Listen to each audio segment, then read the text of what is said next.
Hi guys, as you can see from the title, this is my top 10 most influential books. And I got this idea for this video from Christine's video, and I'll put a link in the thingamajig down below so you can watch her video. But let's get started. Okay, the first book is On Cherry Street.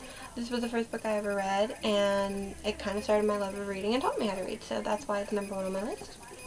Then we have the School Kids book, specifically Vampires Don't Wear Polka Dots, the first book in the series. It was the first chapter book and first book series I ever read, and so it kind of influenced my love of fantasy genre. So yeah. Number 3 is Hold by Louis Sachar, which was the first kind of thick chapter book I ever read, and also made me love kind of the kind of realistic kind of stories. So yes. Number 4 is Harry Potter and the Sorcerer's Stone by J.K. Rowling. This was another book which was kind of the first for thicker chapter books, but also my first thick chapter book fantasy. If that makes sense. So yeah. Next, what number 5, I'm already forgetting, is Speak by Lori Halsey Anderson. This was the first kind of mature subject matter anyway book I ever read, and I think it's because of this that I also fell in love with books like Don't Ask Alice, Cut, and Ellen Hopkins writing, so yes. Number 6 is Twilight by Stephanie Meyer. Twilight's on my list because it was the first really, really thick book. Like, most people would probably say that's not that thick, but before that I read very thin books. I was afraid to read really thick books. I thought them intimidating, but yet I read Twilight, fell in love with it, and read the rest of the series, which is quite thick. So yeah, if I hadn't read Twilight, I probably wouldn't be reading really thick books. So yeah.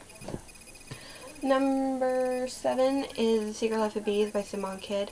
This was one of the few books I actually loved reading when I was in school. I read this either my sophomore or junior year, I can't remember. But I remember loving the story, and it didn't feel like a chore to read the assigned reading or the assigned chapter. So yes, and I love the movie too. Number 8 is Macbeth by William Shakespeare. I read this senior year. I beforehand really hated reading Shakespeare, really hated reading plays or any kind of classic, but Macbeth really changed that around for me. I really loved this story and thought it was great. That sounded horrible.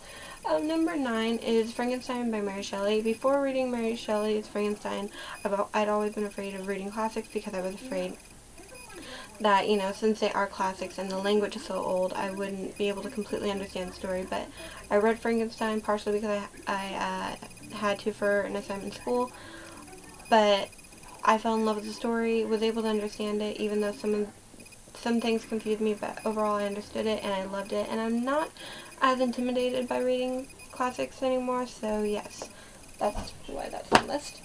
And my number 10 and last one is The Fault in Our Stars by John Green.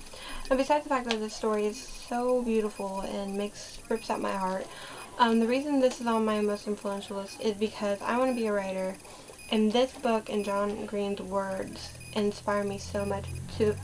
This book basically made me realize what I want to be as a writer. I want to touch people the way that this book has touched people. I just want that feeling as a writer, to have people have such an emotional connection to my words, so if that makes sense. So yeah, so that is my list, and I hope this pile isn't all over. But yeah, so tell me your top 10 down below. Don't forget to check out Christine's video, because she explains a little more about this list thing. I don't know what I'm talking about. But yeah, put your top 10 down below, or however many you can think of. If you make a video of your top 10, I'd love to watch it. Tweet me a link to it. My Twitter is down below in the thingamajig as well. So yeah, that is it. So like, favorite, comment, subscribe, guys. Until next time, bye.